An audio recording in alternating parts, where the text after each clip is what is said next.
Today I'm going to go over how to set up your user settings. So when adding a new user, we're going to go into settings and users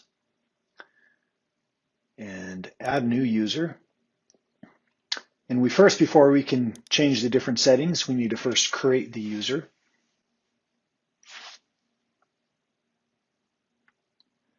And we're going to do first name, last name,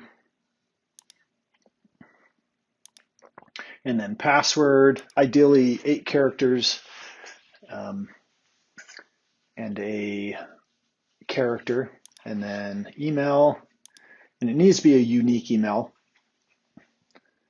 And the email is also where we're going to, if we have to send a password reset, where that goes to. So ideally one that they have access to. So I'm just going to put in a dummy password here and then password confirmation.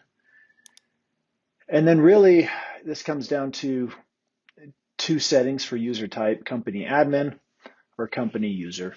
Company admin gives them access to change company settings and also personal settings. Company user restricts their personal settings. And I'm going to move the phone number, the mobile. Ideally, you want that in there if you're going to create a signature for that user, if they're signing documents. So now once we've created the user, we now have access to more details, all these different tabs. And then here on the right-hand side, this is what we're going to go over next. And these allow the user to see different things and have access to different things. And so if they're a manager,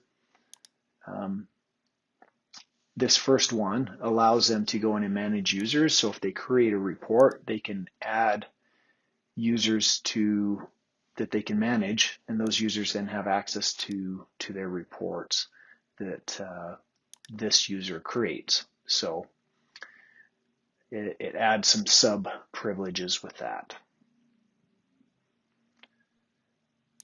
And if they're an admin, that manager icon, they automatically have those privileges. So I'm going to go create a new tab or open up a new tab here, and we're going to turn on this cells button, and that allows you to go in and change who the salesperson is. So whoever creates this order by default is going to be listed as the salesperson, and if sales has been selected for that person, they can then go in and change that. Same thing on transportation, the booked by person, that the transportation person has the ability to go and change that booked by. And accounting, this actually I'm going to go into my settings, and so you can actually see this as I make these changes and refresh my screen. It will then apply those. So if I take the accounting privilege off, and I'm going to refresh my screen here, then as this moves through the different stages from pending all the way to paid in full, once we get into the invoice status, it's going to lock this down. No, not ready to invoice. We're going to go to invoice status. Now you see everything's grayed out. A user cannot go and change a lot of this information once that invoice has been sent. So that is a default that's there to protect the invoice and the information. And so if we give the person accounting control, and I'm going to refresh, that then allows the person with the accounting role to go in there even after it's been invoiced and to change the rates, quantities. And then the accounting person can also go lock things down at any point. They can lock and unlock before the invoice status, so no one can go in there and change that doesn't have an accounting role.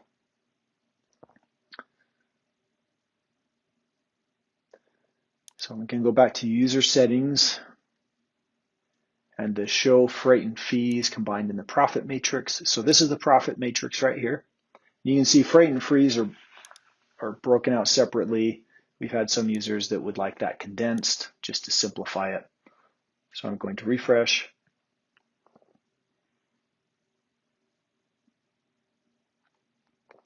And as these settings are applying, it's taking a little bit longer to refresh. But you'll see freight and fees are now combined into one line. And then update original pack date, simply just that on some of these boards, inventory board, some of these other boards, you have the ability to go and actually update what the pack date was. So as a vendor, this is a feature that allows you to give access to external companies and create a user profile. And if they have vendor status, they only will see what you bought the product from them for, or your production cost. So that is a number. I threw a number 6 in there real quick. And I'm going to take off some of these other permissions. So it's going to lock stuff down so you can see more of what it's going to look like from a vendor's viewpoint. Actually, I'll just switch over to customer here. So you see how everything's locked down, but they can come in here. Oh, one more refresh. There we go. So they can come in here and they can see, so in this case, the customer, they can see what they paid. The total rate is the customer side, so they can view that. Notice they don't see the profit matrix. And it's the same thing for the vendor. They don't see the profit matrix. So I'm going to turn all my settings back on here. So there's a hide chat button if you don't want different users to have access to this. This is where communication with truck drivers can happen and internally. And then there's a read-only setting. Obviously, it does just that, read-only.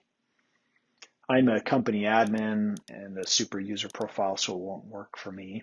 But to show the PTI labels, so those are the box labels, not the pallet labels, but the actual box labels on the production board.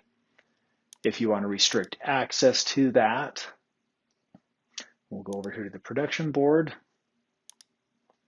And you can see these case labels or PTI labels.